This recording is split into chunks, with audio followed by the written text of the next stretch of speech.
Welcome to Jikonimagic's Meza. Today I want to share with you my version or take on the egg curry. Most egg curries are made by first of all boiling the egg, shelling it and then throwing it into the curry. But I'm going to make mine by first of all frying it and then throwing it into the curry mix. So let me show you how I went about doing it. I first of all started by cracking 5 eggs into a bowl and then beating them very lightly. All I wanted to do was just to break down the yolks and just ensure that the eggs were mixed.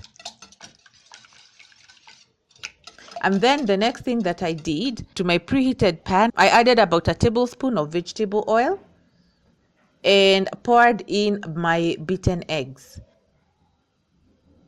Now, as I was pouring them in, I realized that the heat was too high, so I reduced it down a bit and proceeded to cook my eggs slow and gentle.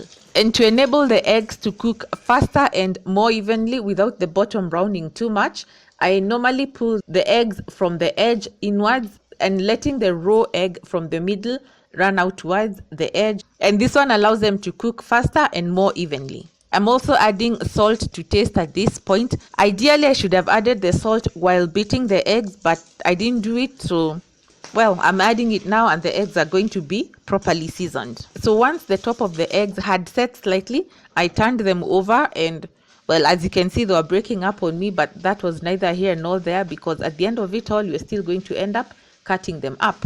And as you can also see, a bit of color had developed, which is okay. You don't want them to be too brown because you'll end up with overcooked and rubbery eggs. The second side cooked for less than a minute. All I wanted was for the eggs to set and not be on the wet side. That is all. So next I sliced them up using my pizza cutter. I was aiming to have bite-sized pieces. When I say bite-sized pieces, I mean like pieces of about an inch or so. Just don't let them be too small or too big. So I set the eggs aside and started working on the curry. So I preheated the same pan where I had fried the eggs and added about a tablespoon of vegetable oil and my whole spices. That is a teaspoon each of black mustard seeds, cumin seeds, and coriander seeds. Cook them for about 30 seconds on low heat while covered, and as that was going on, I diced my red onion into medium-sized pieces. And by this time, the spices were done to my liking. As you can see, the cumin seeds are browned nicely as well as the coriander seeds and the black mustard seeds. Some of them are still popping, which is okay, but majority of them had finished popping. So I picked up my onions and added them to the pan. Remember, I am still cooking on medium heat. I did not want anything burning in this curry. Burnt curry is a no-no. It's just so bitter and off-putting. So all I wanted was for the onions to turn translucent, and as I was waiting for them to turn translucent, I started working on the ginger and garlic. I was aiming for a very fine mince. If you want, you could also use a pestle and mortar, pound it all into a paste. But this time around, I was aiming for a very fine mince. And to ensure that I got a really fine mince, I went over them again and really minced them. So by this time, the onions had turned translucent to my liking, and that's when I added the ginger and garlic. I mixed it in and cooked it for about a minute and a half until it turned fragrant, and that's when I added 1 medium-sized tomato and 2 tablespoons of tomato puree. Please remember that the heat is still on medium. So I mixed in the tomatoes and the puree, made sure that everything was well mixed up and incorporated, and that's when I added my dry spices, a teaspoon each of garam masala, paprika powder, and half a teaspoon of turmeric powder. I also added a pinch of salt to taste, followed by freshly cracked black pepper and 1/8 of a teaspoon of red chili powder. I mixed all the dry spices in. Let me show you how I prepared my dania. I cut off the roots and the leaves. I was left with the stems, and then I proceeded to cut up the stems into very small tiny pieces, as you can see here, and then added that to the pan, mixed it in, reduced the heat to low, covered and left to simmer for about 5 minutes for the tomatoes to soften, break down and release their juices. So here we are after the 5 minutes.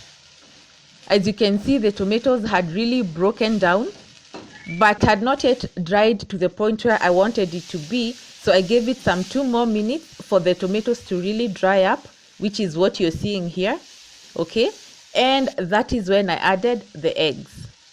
I didn't want any extra moisture in this before adding the eggs. So now I just mixed everything in, made sure that the eggs were well mixed in with the tomatoes and the spices and everything in the pan. Turned off the heat and then added the heavy cream. It's important to have your heavy cream out at room temperature for about 30 minutes. You don't want to cook with very, very cold cream. I also prefer to add cream when I've turned off the heat because it's very easy for the cream to split. Okay, you can also do it on very, very low heat. Personally, I prefer to have the heat off. Add the cream, mix it in, make sure that it's all incorporated, and then I turn on the heat again on low and cook the cream for about 5 minutes. And this is it after the 5 minutes of simmering. The cream is looking also velvety, appetizing, and pleasing to the eyes. And the final ingredient that I added at this point was the dhania or coriander leaves. Mixed them in and then turned off the heat and served. I couldn't wait to dig into my creamy egg curry. I served it over white boiled rice. You could also accompany it with ugali, spaghetti, or you could even go as far as making chapati wraps with it. It's really, really your choice. And the sky is the limit in as far as your imagination goes. So I do hope that you're going to try out my creamy egg curry recipe, and if you do, as usual, please tag me on any of my social media platforms. I'm always happy to hear from you. So until next time, please keep it Jikoni magic. Goodbye.